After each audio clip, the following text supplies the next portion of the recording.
Vous écoutez Parlons Sexe, le talk sur la sexualité des ados fabriqué par la rédaction de Paradoxe. Pas facile de parler de sexe quand on est jeune, encore moins avec ses parents. Alors pour vous aider à comprendre vos ados, on vous propose d'écouter aux portes de notre studio. On en a invité quelques-uns à discuter. Ce podcast est présenté par Margot Zaparucha, c'est moi, et réalisé par Justine Rodier et Léa Boiteau. Aujourd'hui, nous allons parler d'orientation sexuelle. Quelles questions se posent les ados sur leur identité sexuelle ? Est-ce toujours facile de savoir par qui on est intéressé ? Comment le regard des autres peut être blessant ? Au micro pour répondre, 6 adolescents. Bonjour, je m'appelle Garance et j'ai 15 ans, je suis en seconde. Je m'appelle Lilio et j'ai 15 ans. Je m'appelle Lola et j'ai 15 ans. Je m'appelle Dave et j'ai 17 ans. Je m'appelle Clara et j'ai 16 ans. Je m'appelle Emilien et j'ai 17 ans. Tous, vous pouvez me dire, est-ce qu'il y a un âge auquel vous avez commencé à réfléchir à votre orientation sexuelle, à penser à votre désir pour les autres ? Moi, ça devait être en 6e, donc quand j'avais 10 ans, je crois. Moi, je me suis jamais posé de questions. Enfin, c'était normal si j'aimais les garçons ou les filles. Enfin, c'est tout. Je me suis jamais posé la question. Oui, moi aussi. Je me suis jamais posé la question est-ce que j'aime un mec. Ça a tout le temps été une fille. Moi, je sais toujours pas, je pense. Je pense que je sais que j'aime les garçons, mais je suis pas sûre d'aimer les femmes. C'est quelque chose qui reste en questionnement, mais je pense que c'est parce que je suis ado et que je grandis et que donc du coup je suis un peu perdue. J'avais tendance à trouver les femmes plus belles que les hommes, du coup je me disais peut-être que j'ai une attirance pour les deux genres.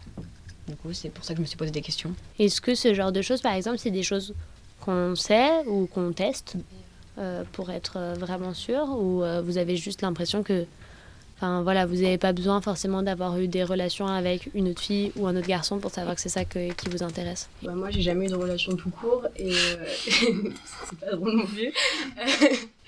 Pour moi, j'aime les filles et les garçons et j'aime juste tout le monde. Je regarde pas le sexe parce que je trouve ça bête si un jour, par exemple, je tombe amoureuse d'un homme qui au final c'est une personne transsexuelle et je me rends compte que voilà.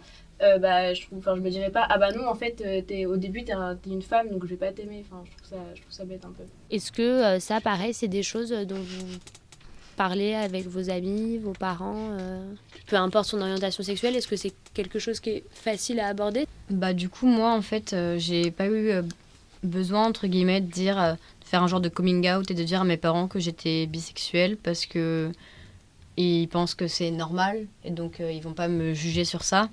Après, j'ai eu des réactions au niveau de certaines amies, quand je leur ai dit que j'étais bisexuelle, qui m'ont dit « Ah, mais le fameux « tombe pas amoureuse de moi ». Donc, ça, c'est une réaction un peu bizarre, parce que je tombe pas amoureuse de toutes les filles si j'aime les filles, quoi. Les 3-4 derniers mois, j'ai fait mes études à Londres. Et j'ai vu que beaucoup d'entre eux étaient homophobes. Du coup, c'était un peu chiant, parce qu'ils parlaient... d'accord, ils aiment pas les homophobes, mais tu les insultes pas comme ça. J'aime pas les homosexuels. D'accord. Et du coup, c'est quelque chose qui t'a un peu choqué, toi, finalement, t'étais pas habitué à voir ce genre de choses ? À entendre des choses comme ça. Est-ce que dans ce cas-là, tu t'essayes de réagir ? Franchement, j'ai réagi une fois.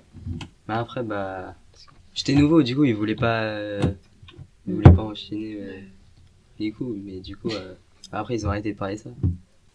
Si on se retrouve seul contre, entre guillemets, tous, forcément, c'est plus compliqué.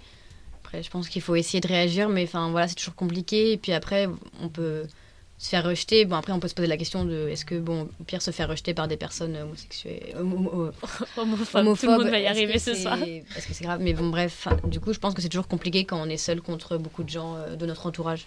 Parfois, quand on marche, quand on est à la cantine, il y en a qui te dévisagent et tout. Donc, Elle a grave raison.